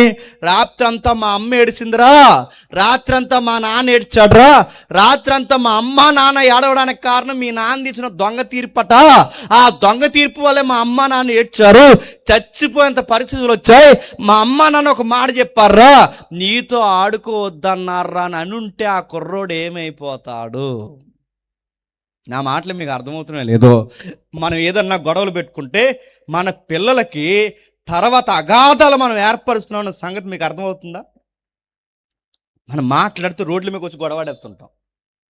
ఎవరైనా ఉంటే పెళ్ళైన వారు, పిల్లలు పుట్టిన వారు ఎవరైనా ఉంటే కొన్ని గొడవలకు దూరంగా ఉండాలి, ప్రతి దాంట్లోకి దూరిపోకూడదు, గుర్తుపెట్టుకోండి. మన విలేజ్లో వచ్చే ప్రాబ్లం ఏంటి చెప్పిన, ప్రతి గొడవలకు లింగి పైకి కట్టుకుని వెళ్ళిపోతాం గొడవాడడానికి. అర్థాను, నీకు తగలకూడని చోట తగిలి నీ హాస్పిటల్లో పడేస్తే తర్వాత నీ భార్య పిల్లల పరిస్థితి ఏంటి? మీ నాన్న చచ్చిపోయేలా ఉన్నాడంటరా అని పసికందుకున్న మీ పిల్లల చెవుల్లో వినబడితే, మీ నాన్నని గొడవల్లో కొట్టేశారంటగా అన్నప్పుడు తను హీరోలా ఊహించుకుంటున్నా మీ పిల్లల దృష్టిలో నువ్వు ఏకత శవంగా పడిపోతే, వాళ్ళ దృష్టిలో మీ నాన్న హాస్పిటల్లో జాయిన్ చేశారంట. కానీ ఆడుకునే పిల్లల దగ్గర తోటి పిల్లలంటే నీ కుర్రగాడి పరిస్థితి ఏంటో నీకు అర్థమవుతుందా? ఇంకా అడుగుతున్నాను, ఏదన్నా పనికిమాల గొడవల్లో దూరి నువ్వు ఎదుటోడి మీద చేయిస్తున్నప్పుడు పొరపాటున ఎక్కడైనా తగిలితే అది కేసు అయితే, ఆ కేసుకు నేను పోలీసులు వచ్చి ఎత్తుకుపోతే మీ నాన్నని పోలీసులు తీసుకుపోయారంట. కానీ ఆడుకునే టైంలో తోటి పిల్లలు ఆ పిల్లలనంటే ఆ పిల్లగాడు ఏమైపోతాడు? చాలామంది తల్లులు బూతులు మాట్లాడతారు. ఆ బూతులు మాట్లాడుతున్న తల్లులు, మా అమ్మ చెప్పిందిరా, మీ అమ్మ చాలా బూతులు మాట్లాడుతుందంట, నీతో ఆడుకోద్దని మా అమ్మ చెప్పిందిరా అని నీ పిల్లలకు తోటి పిల్లలు అంటే ఏమైపోతారు? నువ్వు దొంగని మాట్లాడితే ఏమైపోతారు? మీ అమ్మ వ్యభిచారం చేస్తుందంటగా అని అంటే ఏమైపోతారు? మీ నాన్న జైలుకి వెళ్ళాడంటగా అని అంటే ఏమైపోతారు? మీ అమ్మ నాన్న ఇలాంటి వాళ్ళంటగా అని చెప్తే ఏమైపోతారు? ఇలాంటి పనులు చేశారంటగా అని చెప్తే ఏమైపోతారో వాళ్ళ ఎదుగుదల మీద పడుతుంది ఖచ్చితంగా. నా మాటలు మీకు అర్థమవుతున్న లేదు? ఖచ్చితంగా మీరు చేసే పనులు అంటే, మనం ఏదన్నా గొడవల్లో ఇన్వాల్వ్ అయినా, ఏదన్నా దొంగ పనులు ఇన్వాల్వ్ అయినా, మనం ఏదన్నా చేయకుండా పని చేస్తే ఆ తర్వాత వాళ్ళతో పోదు, ఆ ఎఫెక్ట్ ఎవరి మీద పడుతుంటే పిల్లల మీద పడుతుంది. ఆ పిల్లల మీద పడితే ఏమవుద్ది? ఆడుకునే టైంలో మా అమ్మ నాన్న నీతో ఆడుకోవద్దు అన్నారని చెప్తే ఖచ్చితంగా పిల్లలు కృంగుదలకు గురవుతారు. ఇలా అన్నారమ్మా, నాతో ఆడుకోనట్టున్నారని వాళ్ళ ఇంటికి వచ్చి నీకేమైనా వివరించగలిగేంత వయసు వాళ్ళకుందా? చెప్పగలరా? ఏమవుతారు చెప్పండి? ఇంత వయసు వాళ్ళకుందా? ఏమవుతారు చెప్పండి? బాధకు గురవుతారు, సమస్యలకు గురవుతారు. అందుకే రాస్తున్నాడు చూడండి, వాళ్ళ ఎదుగుదల విషయంలో ఆ అబ్బాయి బాధపడ్డాడు. వాళ్ళ నాన్న చేసే పనులు, లంచాల పనులు, ఊరు వాడు చెప్తున్నారు, మా అమ్మ ఏడుస్తుందిరా మీ నాన్న దొంగ తీర్పుకి, మా నాన్న ఏడుస్తున్నారు మీ నాన్న దొంగ తీర్పుకి, మీ వల్ల మా కుటుంబాలన్నీ సిదిగిపోయారా, అందరూ మాట్లాడుకుంటున్నారా, మీ నాన్న మంచోడు కదట, మీ చిన్నాన్న మంచోడు కదట, మీ తాతయ్య వంటి ప్రవర్తన మీ నాన్నగారికి మీ నాన్నగారికి మీ చిన్నానికి లేదట, మీతో ఆడుకోవద్దని చెప్పారు అన్నప్పుడు బాల్యం నుంచి ఒక స్నేహితుడు లేకుండా, ఒక ప్రియుడు లేకుండా, ఒక బంధువు లేకుండా చీకట్లో ఏడ్చి బాల్యం నుంచి బాధలను ఎవరికి చెప్పుకుంటున్నాడు చెప్పండి? దేవుడికి చెప్పుకుంటున్నాడు. ఆ బాధల్లో ఏడ్చి 25 ఏడ్చి రాసుకున్న పాటే చెప్పండి 88వ కీర్తన. అందుకే ఏడుస్తున్నాడు, ప్రభువా రాత్రులు ఏడుస్తున్నాను, ప్రభువా అగాధంలో పడిపోయినట్టు ఏడుస్తున్నాను, ప్రభువా పాతాళంలోకి పోయేవారి దగ్గర ఉన్నట్టు ఏడుస్తున్నాను, ప్రభువా చచ్చిన శవాల్లో నేను ఒకడన్నట్టు ఏడుస్తున్నాను, ప్రభువా నా జీవితం తెలా అయిపోయింది ప్రభువా అని ఏడుస్తున్నాడు. ఎందుకు ఏడుస్తున్నాడు చెప్పండి? తన కుటుంబం తనకి ఏం తెచ్చింది చెప్పండి? తలవంపులు తెచ్చింది. నేను త్వరగా ముగిస్తున్నాను. అలాంటి ఫ్యామిలీ ఆయనకు ఉన్నందుకు ఎక్కడైనా ఇలాంటి కుటుంబంలో పుట్టానని చెప్పి అందరికి చెప్పుకుని ఆ కుటుంబాన్ని తిట్టుకుంటూ ఎక్కడన్నా ఆ అబ్బాయి ఏడ్చినట్టు మనకు బైబిల్లో కనబడుతుందా? కనబడదు. మనం అటు ఇటు తిరిగేసి ఏంటి ఈ అబ్బాయి ఏంటి ఎంతెందుకు బాధపడుతున్నాడు, ఈ కీర్తనకారుడు ఎవరి తాలికని తిరిగేస్తే సమూయేలు గారి మనవడు, ఆ మనవడికి మళ్ళీ ఆ తండ్రి ఒకడు ఉన్నాడు, ఆ తండ్రి యోవేలు, ఆయనకి పుట్టడం వల్ల ఎంత బాధపడుతుంది మనం చదువుకుంటే మనకు అర్థమవుతుంది తప్ప ఎక్కడైనా ఆ కీర్తనలో మా నాన్న వల్ల ఎంత బాధపడుతున్నా ఎక్కడైనా రాశాడా? ఈ అబ్బాయిలో ఉన్న బ్యూటీ ఏంటి చెప్పనా? వాళ్ళ ఫ్యామిలీ ఎంత చెడ్డ ఫ్యామిలీ అయినా ఆ ఫ్యామిలీ కోసం బయట చెప్పుకోలేదు, గుర్తుపెట్టుకోండి. ఆ కుటుంబం ఎంత చెడ్డ కుటుంబాన్ని బయటికి చెప్పలేదు. ఆయన బాధపడే బాధ అయితే ఉందో ఆ బాధ ఫ్రెండ్కి చెప్పలేదు, ఆ బాధ బంధువుకు చెప్పలేదు, ఆ బాధ ఎవరికి చెప్పలేదు. ఆ బాధ పోయి ఎక్కడ చెప్పుకుంటున్నాడు చెప్పండి? దేవుడు చెప్పుకుంటున్నాడు. వయసులో ఉన్న చెల్లెలు కానీ తమ్ముళ్ళు కానీ అన్నలు కానీ ఎవరేమిటి మీ అందరిని ఇచ్చే సలహా అనుకుంటారో, ఇది వాక్యపు తీరనుకుంటారో, ఏమనుకుంటారు అనుకోండి, కానీ మీ కుటుంబం ఎలాంటిదైనా, మీ అమ్మ వ్యభిచారైనా, మీ నాన్న దొంగ అయినా, మీ కుటుంబం ఏ చీకటి పనులు ఇన్వాల్వ్ అయిపోయి ఉన్నా, మీ కుటుంబానికి ఎంత తప్పుడు మార్గాలు ఉన్నా దయచేసి వాళ్ళని తిట్టొద్దు, వాళ్ళ మీద ఏ నేరాలు మోపు బయట చెప్పొద్దు. వాళ్ళు నిజంగా వాళ్ళ వల్ల నువ్వు బాధపడితే ఎవరికి చెప్పకుండా నీ బాధ ఎవరు చెప్పుకుంటా తెలుసా? దేవుడు చెప్పుకో. ఈ అబ్బాయిని చూసి మనం నేర్చుకోవాల్సింది అదే. వీళ్ళ నాన్న వీళ్ళ చిన్నాన్న ఎంత చెడ్డోలైనా ఎక్కడా బయట చెప్పుకోలేదు. ఎక్కడ చెప్పుకుంటున్నాడు చెప్పండి? పోయి దేవుడు చెప్పుకుంటున్నాడు. నిజానికి ఆ అబ్బాయి చెప్పుకోవచ్చు, మా నాన్న వల్ల ఇలా జీవితం అయిపోయింది, మా తాతయ్య సమూయేలు మంచోడే, మా నాన్నే చెడ్డ గుణం కలిగిన వాడు అనుకుంటే బాగుండు, కానీ అలా అనలేదు. ఆ అబ్బాయి ఏం చేస్తున్నాడు? దేవా నా పరిస్థితి ఏంటి, దేవా నా సంగతి ఏంటి, దేవా నా సమాధానం ఏంటని ఏడ్చాడు తప్ప నా ఫ్యామిలీ ఇదని ఎక్కడ చెప్పాడు. ఈయనే కదండి, భక్తులు ఎవరో చెప్పుకోలేదు. మీరు కావాలంటే స్టడీ చేయండి. యోసేపు కుటుంబం ఉంది, యోసేపు ఫ్యామిలీ మంచి ఫ్యామిలీయే చెప్పండి, ఏం కాదు. వాళ్ళ నాన్నగారి పేరు మధ్యలో మారింది. వాళ్ళ నాన్నగారి పేరేంటి చెప్పండి? మోసగాడు. వాళ్ళ అన్నీళ్ళు ఏం చేస్తారు చెప్పండి? ఒక ఊరిని నరికేసి మర్డర్ కేసులు ఇన్వాల్వ్ అయ్యారు. వాళ్ళ చెల్లి ఏమైంది చెప్పండి? ఒక రేప్ కేసు గురైంది. నా మాట మీకు అర్థమవుతుంది. వాళ్ళ చిన్నమ్మ ఒక తీరు, వాళ్ళ పెద్దమ్మ ఒక తీరు, ఈ కుటుంబం ఒక తీరు, వీళ్ళ అమ్మకు ఒక రెక్కలేసి నడుతున్నాను.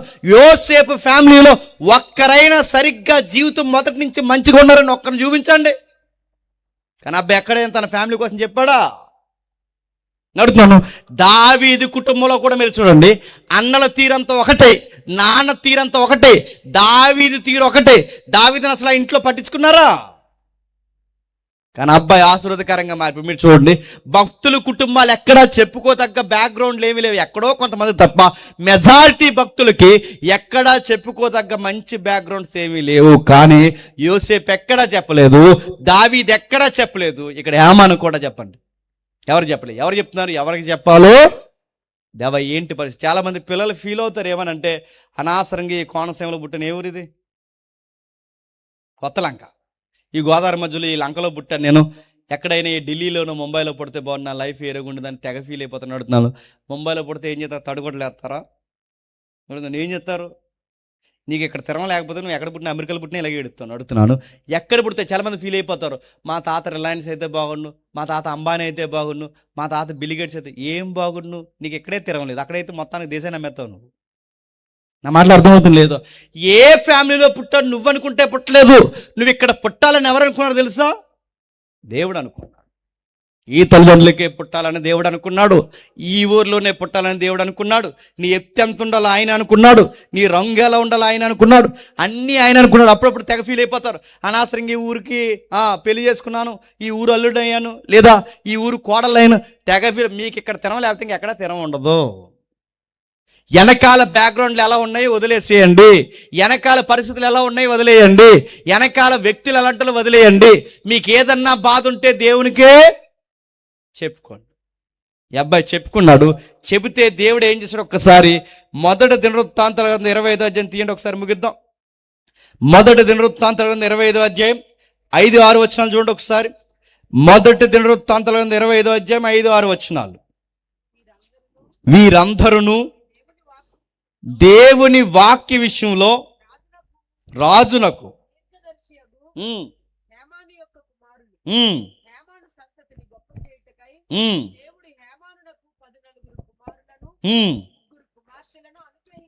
ఏంటట అక్కడ విచిత్రమైన మాట ఉంది చూడండి, హేమానును గొప్ప చేయుటకే. హేమానును గొప్ప చేయడానికి ఏంటంటే, ఇప్పటివరకు ఆ అబ్బాయికి ఏమి లేదు చెప్పండి, ఊర్లో గొప్పతనం లేదు. హేమానును గొప్ప చేయటకి అన్నాడంటే, ఇప్పటివరకు ఆ ఊర్లో ఏం లేదు చెప్పండి, వాళ్ళ ఇంటిని బట్టి ఆ అబ్బాయికి సాక్ష్యం లేదు. హేమానును గొప్ప చేయడానికి అన్నాడంటే, ఆ ఊర్లో గౌరవం లేదు, స్నేహం లేదు, బంధువులు లేడు, ఎవడు రాడు. 25 ఏళ్ళ నుంచి చీకట్లో కూర్చుని ఏడుస్తున్నాడు. ఆ చీకటే బంధువర్గం అయిపోయింది. అలాంటి కుర్రోడికి మీరు జాగ్రత్తగా వినండి, దేవుడి దగ్గర ఏడ్చి ఏడ్చి ఏడిస్తే ఆ కన్నీళ్ళని దేవుడు దాచాడట, ఆ కన్నీళ్ళకి జవాబు ఇచ్చాడట.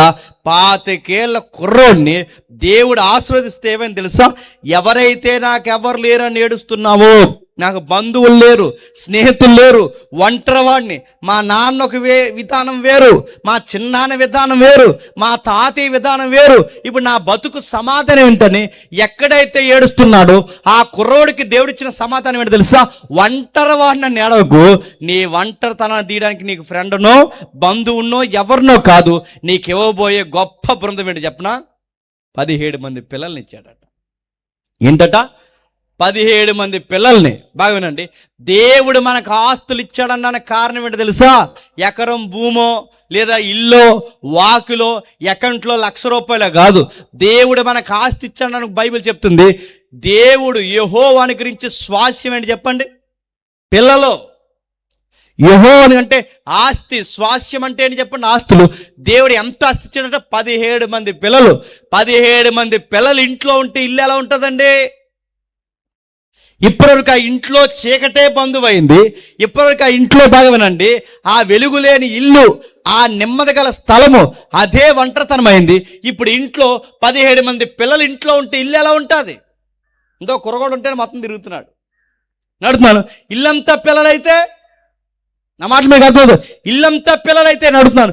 నీకు నాకు పిల్లలు అరిస్తే మనకి చికాకు వస్తుందేమో కానీ, నీకు నాకు పిల్లలు అరిస్తే రకరకాలు అనిపిస్తుంది కానీ, పిల్లలు లేని వాళ్ళు ఇంటికి వెళ్ళి అడగండి, ఆ ఇంట్లో పిల్లలు చంగు చంగమని ఆడుకుంటుంటే వాళ్ళకి ఎంత ఆనందమో తెలుసా? అక్కడికి వెళ్ళి అడగండి. ఆ పిల్లలు లేని వారి ఇంటికి వెళ్ళండి, ఎప్పుడైనా పిల్లలు లేని వారిని అడగండి, మాకు పిల్లలు ఉంటే బాగున్ను, ఇలాగ ఆడుకుంటే బాగున్ను, ఇలాగే మా ఇంట్లో అల్లరి చేస్తే బాగున్నని. లేనోళ్ళు ఒంటరితనంగా బతుకుతున్నారు, ఇంట్లో వాళ్ళ బాధలు చెప్పుకుంటారు. నేను అడుగుతున్నాను, ఇప్పుడు ఆ ఇంట్లో అప్పటి వరకు ఒంటరి వారు, అప్పటి వరకు తోడు లేనివాడు, అప్పటి వరకు ఎవరో ఫ్రెండ్ లేనివాడు, దేవుడు అన్నాడు, ఏం బాధపడక హేమాను, నీకు ఎంతమంది ఇస్తున్నా తెలుసా, ఫ్రెండ్స్ కన్నా, బంధువుల కన్నా, ఎవరైతే ఉన్నారో ప్రియుల కన్నా, అందరికన్నా గొప్పవారు 17 మంది పిల్లల్ని ఇస్తున్నాను నీకన్నా. 14 మంది కొడుకులంట చెప్పండి, 3 ఏమో ఆడపిల్లలు అంట. నడుతున్నాను, ఎంత బాగుంటుందంట ఇల్లు. అప్పటి వరకు ఎవరో లేనే నేర్చాడు, ఇప్పుడు 17 మంది పిల్లలు. ఆ 17 మంది పిల్లలు ఇప్పుడు ఆయనకి కలిసి వస్తే, ఆ కలిసి వచ్చిన 17 మంది పిల్లలతో ఏం చెప్పాడు, మీరు తలకు ఉద్యోగం చేయండి రా, నెలకు ₹1,00,000 పంపించండి నాకు, ఇక నేను మొత్తానికి ఏ పని చేయకుండా బుల్లెట్ ఎదురుతాను లింగి కట్టుకుని చెప్పాడా? ఏం చెప్పాడు చెప్పండి? మీరు దూరంగా పండరా, ఇంక నా ఇష్టం అడుగుతారు, మీరు అంతా కష్టపడుతుంటే 17 మందిని కన్నా కదా, పూటకి నీ దగ్గర 15 రోజులు, నీ దగ్గర 15 రోజులు ఉంటానరా, లేదా నీ దగ్గర వారం ఉంటాను, మీ దగ్గర బతికేదని కలిగి మొతుకులు తీసి అన్నాడా? ఏమన్నాడు చెప్పండి, ఏమన్నాడు చెప్పనా? ఈ 17 మంది పిల్లల్ని ఇస్తే ఆ పిల్లల్ని ఏం చేశాడు చూడండి, నేను ముగిస్తున్నాను, చూద్దాం ఒకసారి 6వ వచనంలో.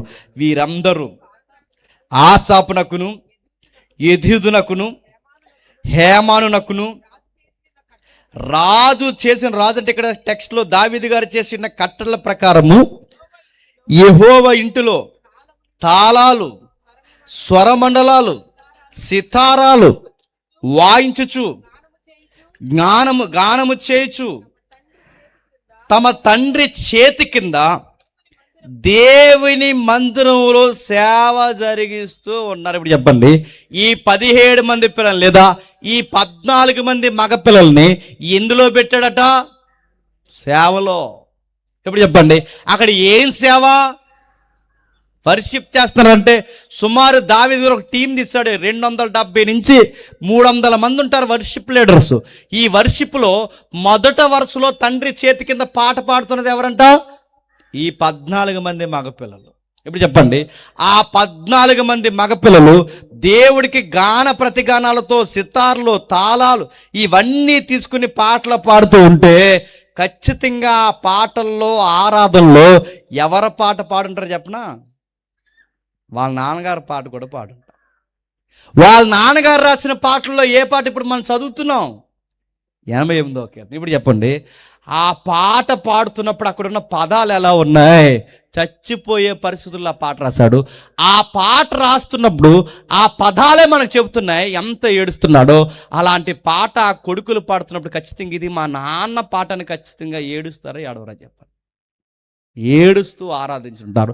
ఆ 14 మంది కొడుకులు అక్కడ నిలబడి గాన ప్రతిగానాలతో దేవుని సందులో ఆ తండ్రి పాట పాడుతుంటే ఆ తండ్రి ఎంత ఏడ్చుంటాడు చెప్పండి? ఒక రోజు నా పరిస్థితుల్లో నేను రాసుకున్న పాటని ఖచ్చితంగా ఏడుస్తాడు ఆడవాడు చెప్పండి. గమ్మత్తని చెప్పనా? ఇప్పుడు అలా ఆనందమైన దుఃఖమైన దేవుని సన్నిధిలో నిలబడి అంత గాన ప్రతిగానాలు చేస్తుంటే ఆ తండ్రికి చాలా నిండుదనం వచ్చిందంట. నేను ముగిస్తున్నాను. ఇలాంటి వర్షిప్పాలు చేస్తుంటే ఏం జరిగిందో మీకు అర్థం కావాలి అంటే ఇదే దినవృత్తాంతాల గ్రంథం 2వ దినవృత్తాంతాల గ్రంథం 5వ అధ్యాయం 14 వచనం చూడండి. 2వ దినవృత్తాంతాల గ్రంథం 5వ అధ్యాయం 14 వచనం. 2వ దినవృత్తాంతాల గ్రంథం 5వ అధ్యాయం 14 వచనం. అప్పుడు ఇంకా మీకు బాగా అర్థం కావాలంటే 12వ వచనంలో ఆసాపు, హేమాను, హెదీదు సంబంధులైన వారందరూ వారి కుమారులకు, సహోదరులకు, సంబంధులకు, పాఠకులైన లేవీలందరూ సన్నపు నార వస్త్రాలు ధరించుకొని తాళాలు, స్వరమండలాలు పట్టుకుని వారు పాట పాడుతుంటే 14వ వచనంలో ఒక మేఘము యెహోవా మందిరంలో నిండి యెహోవా తేజస్సుతో దేవుని మందిరము నిండుకొండగా సేవ చేయటకు వచ్చిన యాజకులు ఆ మేఘము చోట నిలవలేకపోయి. ఏమర్థమవుతుంది చెప్పండి? ఇలాంటి గొప్ప నాయకులు, గాయకులై వాళ్ళ తండ్రి చేతికుంద గొప్ప ఆరాధన చేస్తుంటే ఆ ఆరాధనకి పరలోకం నుండి ఏమొస్తుందంట? దేవుని మహిమ వస్తుందంట. పరలోకం నుండి దేవుని మహిమ వచ్చి ఆ మందిరం మీద నిండుకుంటుంటే యాజకులందరూ భయపడిపోయారట. మీకు ఎంత ఆశ్చర్యంగా మీకు అనిపిస్తుందో లేదో నాకు తెలియదు. ఒక ఒంటరివాడు దేవుడి దగ్గర ఏడిస్తే, 25 ఏళ్ళ కుర్రోడు దేవుడి దగ్గర ఏడిస్తే, ఆ 25 ఏళ్ళ కుర్రోడు దేవుడు ఏం చేశాడు చెప్పిన? చరిత్ర మొత్తం మార్చేశాడు. అప్పటి వరకు వాళ్ళ నాన్న చెడ్డ పేరు, వాళ్ళ చిన్నాన్న చెడ్డ పేరు, ఆ ఇంటికి పట్టిన చీడ కోసం ఏడుస్తుంటే నా పరిస్థితి ఇది, నా మార్గాలు నువ్వే సరళం చేయని దేవుడి దగ్గర చెప్పుకుంటే దేవుడు ఎంత బాగా మార్చాడు చెప్పండి? ఆ అబ్బాయి ఒక్క నిలబెట్టి నెక్స్ట్ జనరేషన్ మార్చేశాడు అంతే. ఎవరెవరికి ఏ బాధలు ఉన్నాయో నాకు తెలియదు, కానీ మీ అందరికీ నేను చెప్తున్నాను, నీ ఇంట్లో నీ భర్త వల్ల బాధపడుతున్నావో, నీ భార్య వల్ల బాధపడుతున్నావో, నీ పిల్లల వల్ల బాధపడుతున్నావో, నీ అత్తింటి కుటుంబం సీడ పీడై నిన్ను బాధ పెడుతుందో, లేదా ఎక్కడి నీకు బాధలు ఉన్నాయో, ఈ ఊర్లో ఏ కుటుంబాల వల్ల నీకు బాధలు ఉన్నాయో తెలియదు, కానీ ఎవ్వరికే చెప్పకండి, ఎవ్వరికి కంప్లైంట్ చేయకండి. ఎక్కడ ఏడవాలో అక్కడే ఏడండి. నేను ఒంటరిదాన్ని, నాకు ఎవరు సపోర్ట్ లేరని ఏడవకండి. మీకు ఎంత సహాయాన్ని దేవుడు పంపాలో అది పిల్లల రూపంలో పంపాలా, స్నేహితుల రూపంలో పంపాలా, పరిస్థితుల రూపంలో పంపాలా, ఎలా పంపాలో ఆయన పంపుతాడు. ఆయన పంపే సార్వభౌమాధికారం సర్వశక్తం కలిగిన వాడు ఆయన పంపుతాడు. నువ్వు చేయాల్సిన పనులు ఒకటే, నువ్వు చేయాల్సిన పని ఎవరి దగ్గర ఏడకుండా, నీ కన్నీరు విలువైన కన్నీరుని ఎక్కడ కార్చకుండా ఆయన దగ్గర నీ విలువైన కన్నీరుని కార్చండి. నీ కన్నీరుని దాచుకుంటాడు. తగిన సమయం ముందు ఆయన సమాధానం అనుగ్రహిస్తాడు. 78 సంవత్సరాలు ఏడ్చాడు చెప్పిన? 25 సంవత్సరాల దగ్గర ఏడ్చాడు. ఎన్ని సంవత్సరాలు? 20 సంవత్సరాలు. నీ బాధలు ఎన్ని? లింగ్ అని ఉంటాయి, ఇంక 6 రోజులు నువ్వు ఉంటాయి నీకు. నీ బాధలు ఎన్ని? లింగ్ ఉంటే ఒక 4 రోజులు ఉంటాయి. నీకుంటే నడితే 1 సంవత్సరం ఉండి ఉంటాయి. కానీ ఈ అబ్బాయి నడుతున్నాను ఎవ్రీడే 25 సంవత్సరం చేడుస్తున్నాడంటే, ఇంత బాధపడినోడు 25 సంవత్సరాల జవాబు వస్తే నడుతున్నాను. నువ్వు ఎన్ని సంవత్సరాల నుంచి ఏడుస్తున్నానో తెలియదు, కానీ ఏడు, అది ఎంతకాలమైన ఏడు, కానీ తగిన సమయం ఉంది దేవుడికి సమాధానం ఖచ్చితంగా ఇస్తాడు. అది భర్త వలన, అత్త వలన, ఇంటి వలన, తోబుట్టు వలన, ఆస్తుల, తగాదాల, ఆరోగ్యమా, ఏదైనా ఎంత ఏడవాల ఆయన దగ్గర ఏడు, నీకు తగిన సమయం ఉంది, ఆయనే సమాధానం ఇస్తాడు. ఇది కాకుండా ఎల్ఐ దగ్గరికి వెళ్తాను, ఎమ్మెల్యే దగ్గరికి వెళ్తాను, పొల్లె దగ్గరికి వెళ్తాను అంటే వాళ్ళు ఏమి ఎరగదీయరు, నీకేమి సమాధానం ఎవరు. ఈ సమాజంలో 10 రూపాయలు పులిహార పట్ల మంచి 100 రూపాయలు పబ్లిసిటీ చేస్తారు. అలాంటి వాళ్ళు నీకు మేలు చేస్తారని మళ్ళీ చెప్తాను. నీ జీవితాన్ని నువ్వే బయటెట్టుకుంటావు, నీ కుటుంబాన్ని నువ్వే రోడ్డు ఎక్కించుకుంటావు. ఆ తర్వాత వచ్చి మా కుటుంబం గౌరవం నువ్వు కాపాడదాం అనుకున్నా అవ్వదు. ఒక్కసారి ఇంటి గొడవ రోడ్డు మీదకి వచ్చిందో నువ్వాగినా అలాగరు, బయట గుర్తుపెట్టుకో. అందుకే ఏదున్నా ఆయనకి చెప్పండి. వాళ్ళ తండ్రి మీద అబ్బాయి కంప్లైంట్ చేయలేదు, వాళ్ళ చిన్నాన్న మీద కంప్లైంట్ చేయలేదు, ఎవ్వరికి చెప్పలేదు. అబ్బాయి పోయాడు, దేవుడి దగ్గర ఎంత ఏడవాలో అంత ఏడ్చాడు. ఒకవేళ ఈయన ఏడిపే మీకు ఇంత వాదారు అనిపిస్తే ఇంతకన్నా ఘోరంగా ఏడ్చింది చరిత్రలో ఎవ్వరు ఏడవలేనంతగా శరీరధారి ఉన్న దినముల్లో మహారోదన కన్నీళ్లు సలిపింది ఎవరంటే ప్రభు అయిన యేసుక్రీస్తు. భూమి మీద ఆయనే ఏడ్చాడు, గుర్తుపెట్టుకోండి. ఆయనే శ్రమ పొందాడు. ఆయన పడిన ఏడుపు ముందు, బాధల ముందు అసలు మన బాధలే కాదు. ఈ భక్తుడు ఏడ్చిన ఏడుపే పాతికెళ్ళి ఏడిస్తే ఆయన పుట్టిన దగ్గర నుంచి చనిపోయేంత వరకు శరీరధారి అయిన దినముల్లో మహారోదన కన్నీళ్ళతున్నాడట. అలాంటి దేవుడు నువ్వు నమ్ముకున్నావు. నువ్వు వ్యాధి వస్తే ఎందుకు బాధపడుతున్నావు? ఎవరైనా ఇబ్బంది అయితే ఎందుకు బాధపడుతున్నావు? ఎవరైనా ఏదన్నా ఎందుకు బాధపడుతున్నావు? ఎందుకంటే మన కన్నీళ్ళు అనుభవం తెలిసిన ఎవరు చెప్పండి? మన దేవుడు. అనుభవాలు గుండా నడిచి వెళ్ళిపోయిన మన ప్రధాన యాజకుడు ఎవరు చెప్పండి? మన దేవుడు. మన ప్రభు యేసుక్రీస్తు దగ్గర ఎంత చెప్పుకోవాలి?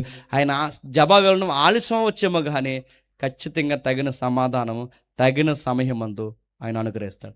ఏడమన్నాడు కానీ ఉల్లిపాయల కోసం కరివేపాకుల కోసం ఏడవకండి. ఏడ్చేదానికి కొంచెం వాల్యూ ఉండాలి, గుర్తుపెట్టుకోండి. కొంతమంది ఇలా డిమాండ్లు చేస్తుంటారు, నువ్వు ఇస్తావు చేస్తాను. అలా కాదు. ఏడ్చేవంటే అర్థవంతమైన ఏడుపు ఏడవండి. ఎందుకంటే చాలామంది ఏడుస్తున్నారు. మొన్న ఒక సాక్ష్యం చూశాను. ఆ సాక్ష్యం వాడు చెప్తుంది ఏమనంటే యేసుప్రభు మీద కోపమించిందంట. ఆవిడ కోపమించడం ఇంక యేసుప్రభు మీద. ఎందుకు కోపగించిందంటే యేసుప్రభు అంటే మార్కెట్కి ఉల్లిపాయలు కొనడానికి తీసుకెళ్ళలేదంట, ఉల్లిపాయలు కొనడానికి. అందుకని యేసుప్రభు ఏం చేశాడు? నన్ను ఉల్లిపాయలు కొనడానికి తీసుకెళ్ళలేదు, అందుకే నీకు ఉల్లిపాయలు దొరకకుండా చేస్తాను అన్నాడంట. అందుకు ఉల్లిపాయలు దొరకలేదంట. ఇలాంటి సంఘంలో మైక్ ఇచ్చారు, మైక్ ఇస్తే నిలబడి ఆ పెద్దమ్మ, వయసు అయిపోయిన పెద్దమ్మ అంటుంది, యేసుప్రభు నా మీద కోపమించాడు. ఎందుకు కోపమించాడంటే ఉల్లిపాయలకి తీసుకెళ్ళలేదని చెప్తుంది. యేసుప్రభు అంటే ఉల్లిపాయలు వేసేవాడు, గ్యాస్ వేసేవాడు అనుకోకండి, కరివేపాకు అనుకోకండి. యేసుప్రభు అంటే చెప్పిన నువ్వు మోయలేని భారం ఏదైతే ఉందో, నీ జీవితం మూసుకుపోయిందని ఎప్పుడైతే అనుకుంటున్నావు, ఆయన దగ్గరికి రా. దేవుడు నీకు సమాధానం అనుగ్రహిస్తాడు. హేమాని జీవితాన్ని మార్చిన దేవుడు నీ జీవితాన్ని, నా జీవితాన్ని మారుస్తాడు. దేవునికి మహిమ కలుగును గాక. ఆమె ప్రార్థన చేసుకుందాం. ప్రేమగల తండ్రి, కృపగల దేవ, అందరికీ సంగతులు అర్థమైనా తెలియదు తండ్రి. మీ విలువైన సంగతులు తండ్రి విన్నారు. తర్వాత వర్తమానంలో తండ్రి మీ బిడ్డల ద్వారా మాట్లాడండి. కుటుంబాలని, సంఘాన్ని బలపరచండి. తన మీ చిత్తమైతే మరొకసారి మేము కలుసుకునే దాన్ని అయితే ఇవ్వండి. స్థానిక దైవజనుల్ని, దైవజనురాల్ని, పెద్దల్ని, మమ్మల్ని పిలిచిన తమ్ముళ్ళని, కుటుంబాన్ని తండ్రి ఆశీర్వదించండి. ఎవరైనా మమ్మల్ని శత్రులుగా భావించి మా మీద చెడ్డ మాటలు పలికితే వారిని క్షమించండి. వారిని మీ చేతులకు అప్పగిస్తూ గాయకుల్ని, సంగీతకారులని, ప్రతి ఒక్కరిని తండ్రి, వచ్చిన ప్రతి విశ్వాసని, వారి గుండెలో ఉన్న ప్రతి బాధని మీ చేతులకు అప్పగిస్తూ మా విరోధులను, మా ప్రియులను అందరినీ మీ చేతుల్లో పెడుతూ క్రీస్తు నామమున ప్రార్థన సమర్పిస్తున్నాం తండ్రి. ఆమేన్, ఆమేన్.